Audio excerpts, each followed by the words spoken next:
David. Je suis le bassiste. Je fais un peu des chœurs aussi. Je fais un peu de clavier aussi, voilà. Et puis voilà. Ah, tu fais un peu tout quoi, l'homme orchestre. Je suis l'homme orchestre. Ouais.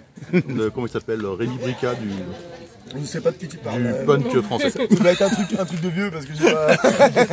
C'est celui qui a une colombe là, puis qui joue de la grosse caisse et qui joue de la guitare, de l'harmonica, il a tout en même temps. Je connais pas. Bah bon, un peu de culture les gars.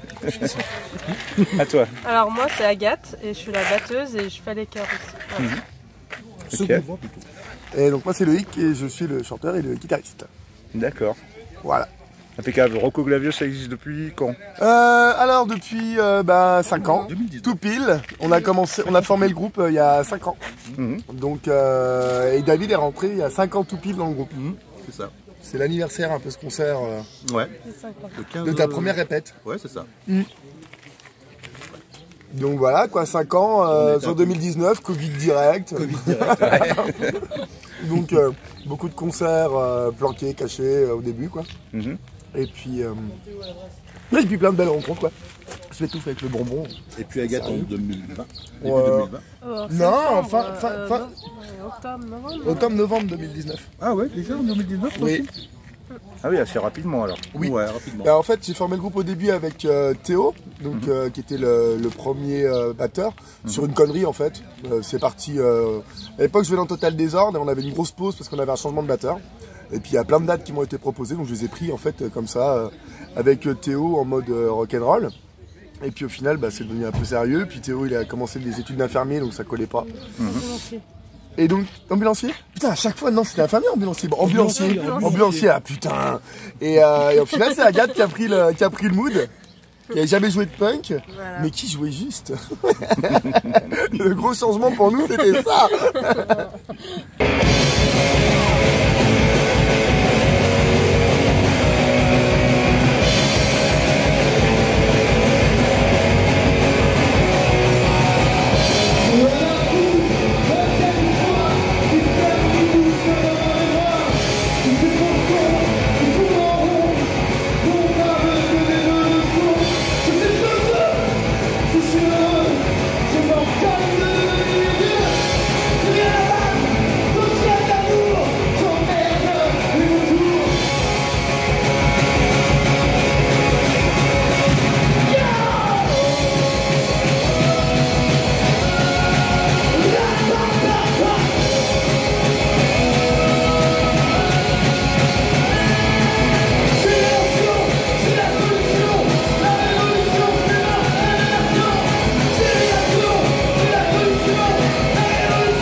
Il y avait une chanson punk des années 80 qui parle des punks attaquent la police au squat. Ouais. Donc cette période-là, c'est le début de la scène alternative, les squats justement, tout ça. C'est pas un truc que vous avez connu, vous êtes trop jeune là. Bah Donc, moi oui, j'étais pas né, Agathe encore moins. Moi, j'étais tout bébé, moi. Tout gamin. C'est vrai. Ah, Je me rappelle pas. Mais je pense pas, ouais, jeune, non. Bah, c'est la grande époque les du années punk 80, français, vraiment en ça dépend. fait. Je pense que c'est l'époque à Montreuil où c'était vraiment le plus florissant, et avec toutes les usines qui étaient squattées et tout cet âme punk en fait français, parce que qui est quand même un peu différent, je trouve, des punks voilà, américains ou anglais qui sont pas tout à fait les mêmes revendications, je dirais, que le punk français. Et voilà, c'est on va dire ce milieu alternatif là que nous on aime, qui survit malgré tout quand même, peut-être parfois plus dans d'autres pays comme la Suisse qu'en France au final, puisqu'il y a quasiment plus trop de squats en France, ou enfin ouais. il y en a moins, on va dire, qu'à cette époque-là.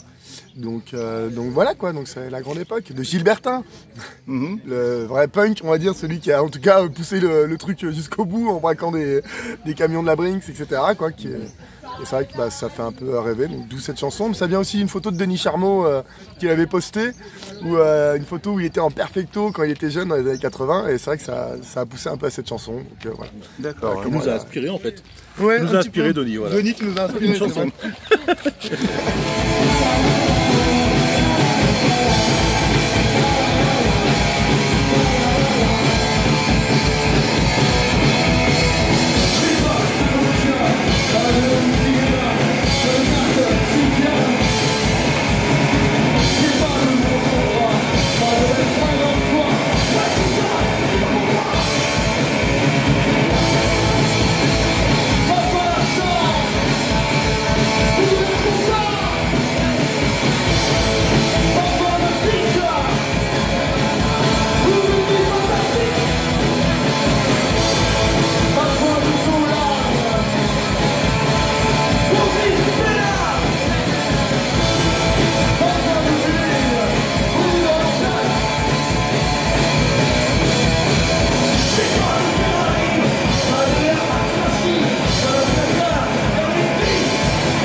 Vous avez rapidement sorti 2 albums en fait, hein. Vous avez 2 albums à votre actif. Ouais, on a 2 albums.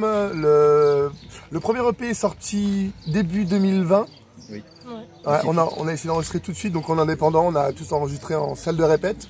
Et après, on a fait un partenariat avec des gars qui sont dans le nord de la France, le studio Fellowell, qui nous a aidé, on va dire, sur des trucs un peu plus techniques, parce que c'est vrai qu'au début, on a mis les micros un peu là où on pensait, donc donc on a enregistré comme ça un premier EP. Et puis après, au bout de quelques mois, on a enregistré le reste de l'album, en gros. Donc toujours de cette même façon, s'améliorant petit à petit. Et puis bah après, l'album, en fin de compte, c'est la continuité de tout ce set qu'on avait à l'époque, en fait, qui s'est rajouté. Et on l'a fait aussi en 2022. Il est sorti quand, en 2022? Je me rappelle plus. Ouais, c'est 2022. En fait, 2020. c'est une continuité, hein, c'est un ensemble de morceaux qu'on a mis en c'est une 2 continuité. albums. Ouais. Et puis là, on en a recomposé 6 et qu'on va enregistrer d'ici septembre. Donc, il y a qui qu'on joue déjà sur scène, au moins 5 qu'on joue sur scène et un 6e qui sera enregistré à la fin de l'année. Donc, on compose, il y a de la créativité, donc c'est cool. Puis il y a un bon feeling, donc les compositions On a évolué au début avec que la basse, puis il a rajouté le clavier. Donc des sonorités différentes et ça apporte des nouvelles idées créatives. Donc c'est cool, hein, on s'éclate bien. Ouais. On va parler aussi des clips, vous faites des vidéos qui sont vraiment pas mal, il y en a plusieurs. Ouais. C'est qui fait ça? Bah, c'est pareil, c'est un copain qui a monté son truc, Alex, ou Vidéal, qui a monté son truc et qui, dès le début, nous a aidé en fait à pouvoir faire ses clips de façon, lui, professionnelle, à des tarifs voilà, qui sont cool en fait pour nous, et donc on s'éclate et puis on se prend pas trop la tête quand on fait les clips et puis on envoie. Bon, il y a même des trucs, on a juste mis un téléphone dans la voiture, on faisait les cons, donc au début on essaye d'avoir de la créativité pour que ça soit créatif et pas cher en fait, surtout parce que voilà on... Garder le côté fait maison aussi. Ouais. On essaye.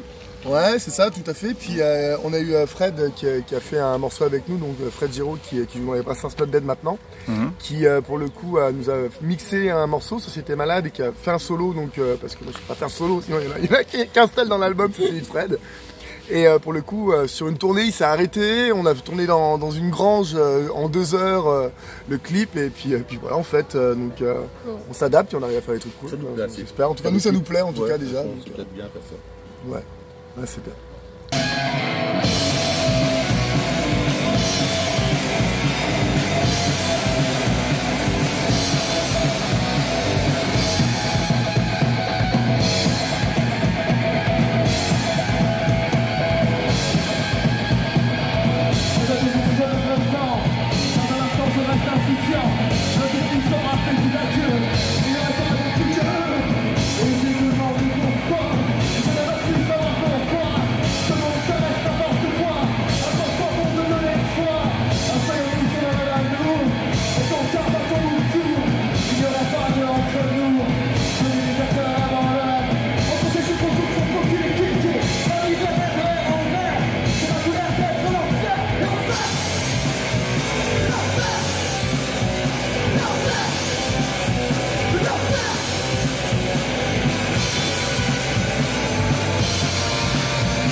J'ai remarqué que vous jouiez pas mal en Suisse en fait, hein, effectivement, à tel point qu'à un moment, je me demandais si s'il n'y avait pas de quelqu'un de vous qui était de là-bas, quoi. Ben, en fait, c'est surtout à cause du Covid.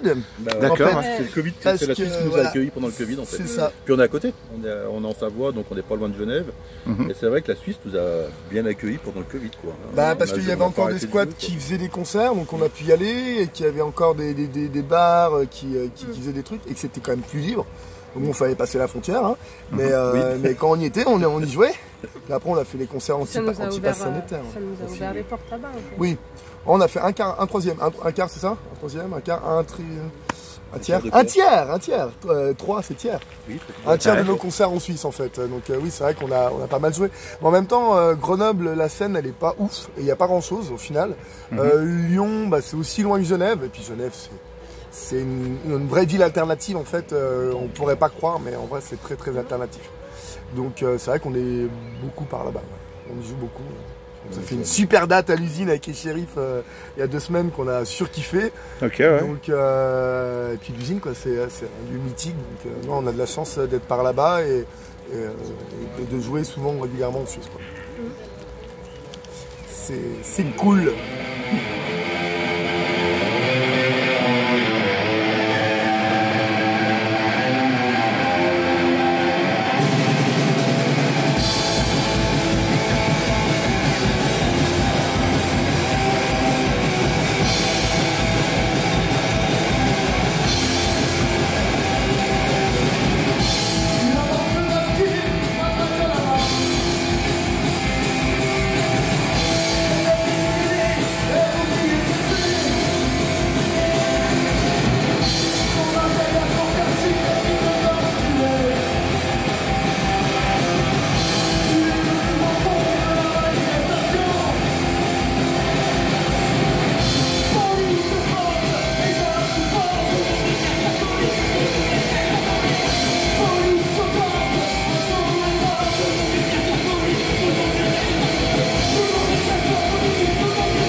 parler un peu de ton jeu scénique, t'es un peu dingue sur scène. Bah, je me laisse emporter par la musique, j'aime ça en fait, c'est Ouais, tout. ouais. Je pense que le truc il est là. Hein. Tu veux qu'on se mette sous le truc pour éviter la pluie? C'est vrai qu'un punk mouillé ça fait bien. Ouais, bah, le truc c'est que bah, je me laisse aller en fait tout simplement. Et puis, je suis libre en fait, c'est ce que je kiffe. Hein. Parce que je fais d'autres styles de musique, je fais plein de choses. Et ce que je kiffe le plus dans le punk, c'est la disto, la puissance que ça emmène et tout ça. Donc bah, je me lâche en fait tout simplement. Et d'où ça vient ce caleçon américain là? Ah, Il l'a perdu. je l'ai perdu en plus, je le cherche. Il l'a Bah, en perdu fait, la semaine dernière. je travaillais dans une blanchisserie pendant un moment. Ouais. Au milieu des draps, propres, il y avait ce caleçon américain. Alors, je ne sais pas ce qu'il a eu comme vie avant, mais il s'est retrouvé dans une blanchisserie parce que je travaillais dans une blanchisserie. J'étais agent de maintenance dans une blanchisserie. Et en vrai, ouais, voilà d'où l'histoire. Et le mec me dit, putain, regarde ce que j'ai trouvé et tout. L'autre technicien, bref. Je lui dis, bah, t'en bouge pas. Ce week-end, je fais un concert à Chambéry au Brin-de-Zinc, je vais le porter. Il me fait, non, t'y crois pas. Je fais, si. Et au final, bah, c'est comme ça qu'il est arrivé, celui-là. Et puis là, je l'ai perdu, j'arrive pas à le retrouver. Donc, j'ai un caleçon. Donc, Il a une nouvelle vie. donc, Il doit avoir une nouvelle vie. il doit avoir ce une garçon. nouvelle vie, il est parti ailleurs, quoi. Si ça se trouve, il fait du jazz. Mais j'ai dû le laisser sécher quelque part, il y a quelqu'un qui est de la parti musique avec. classique, Je pense que je m'en suis c'est ça en plus. J'imagine sur Faut un surtout violoncelle. pas le laver. Puis voilà, quoi, donc ouais, l'histoire du caleçon, quoi, américain. C'est pratique, en fait, surtout ces shorts, c'est que ça me permet de pouvoir sauter et d'être très très à l'aise sur scène, en fait. Ouais, très jolie photo d'ailleurs, où tu fais des jumps impressionnants avec. Ouais, après c'est l'angle des photos, c'est les photographes qui sont bons. Hein. Non mais vraiment, hein, parce que Marie qui avait pris la photo avec le short américain où je suis à 2 mètres, c'est vraiment elle qui fait la photo, hein, parce que c'est moins impressionnant en vrai. Hein. Bah, j'en profite pour aller sur la batterie, je prends l'impulsion et je m'envole en fait. C'est D'accord, pour ouais. ça, donc ça Ouais, elle a pris paraît au bon ouf. moment quoi. Ouais, ah oui, ouais, elle a pris une belle photo. Ouais.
Et vous avez 6 nouveaux morceaux enregistrés, c'est ça?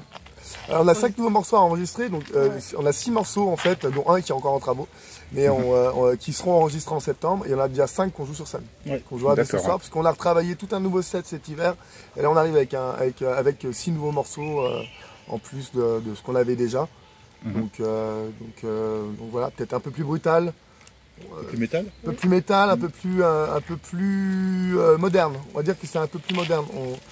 En fait, on se laisse aller un peu à ce qu'on aime et donc moi j'aime beaucoup, je suis un grand fan de thrash à l'origine et c'est vrai que j'aime quand il y a de la disto bien violente quoi.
t'as plein de projets, toi. T'es un hyperactif.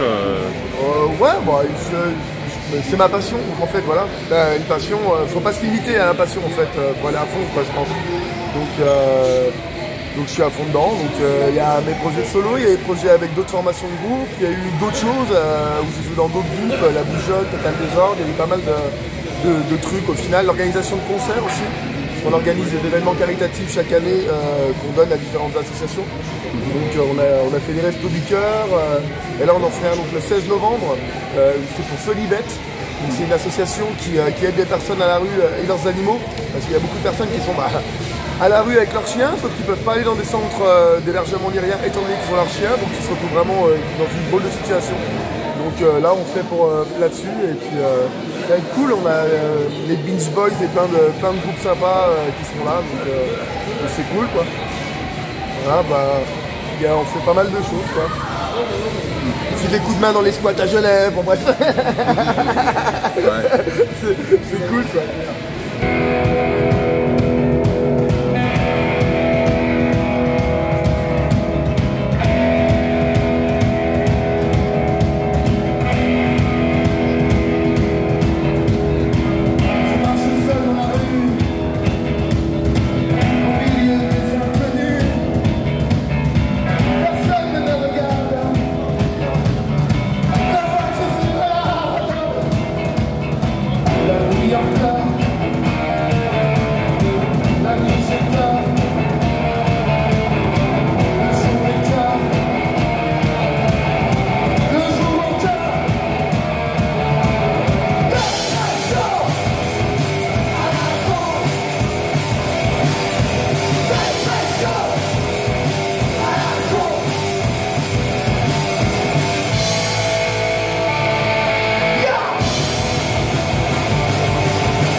J'ai oublié de vous demander d'où ça vient le nom, Rocco Glavio. Le nom du groupe? Ouais. Oh putain, ça c'est la question à chaque fois. J'invente une connerie à la fin. Et en fait, c'est avec Théo, on était dans ma cave, on était en train de jouer et il y avait une nana qui nous écoutait. Mais je sais pas pourquoi elle a sorti ça à faire. Parce qu'en fait, au début, je prenais une voix, je faisais ouais, c'est Rocco Glavio, salut. J'avais vraiment maquillé ma voix. Et à force de concert, je me suis rendu compte que ça niquait la voix, donc j'ai repris ma voix normale. Et en gros, la nana m'a dit c'est Rocco Glavio quoi. J'ai fait ouais, c'est trop bien ce nom. Et donc voilà, c'est resté Rocco Glavio quoi. C'est une sorte de personnage dégueulasse. Ça colle bien un petit peu aussi à l'esprit punk en fait, comme les Berruriers Noirs, les Cadavres ou tous ces groupes qui ont eu des noms glauques. Voilà, en fait, Rocco Glavio, ça fait un peu ce gros beauf dégueulasse en fait, qu'on n'aime pas, qu'on n'aime pas quand même. Mais bon. Et voilà, en gros c'est ça. On Ok. est tous contents de la vie. On a tous un peu de rocoglavé au fond de nous. Ah non. Ok. Bah, je vais vous demander une conclusion, dites ce que vous voulez. Eh ben, merci à toi en tout cas Abel, pour le coup c'est cool. On attend que tu nous fasses une reprise d'Anarchie. Bah oui, c'est ça. Tu viens chanter avec nous sur scène? Ah, j'ai pas travaillé. Ah c'est dommage, sinon t'aurais filé une guitare, ce serait bien avec nous. Vu que t'es habitué à jouer dans les groupes avec une répète avant. Ouais, mais là, ça va être difficile quoi. Mais la prochaine fois. Avec Eh ben la plaisir. prochaine fois tu sais où on se voit, ça sera en Pologne. Ok. On joue le même soir Ah bah voilà. à Karpaz, donc si t'as appris le morceau tu viendras le faire avec nous. Avec plaisir. Ah yes, excellent, bah, tu vois, regarde. Bah merci. Merci à toi surtout. Salut. Eh, tu vois, c'est mon choix.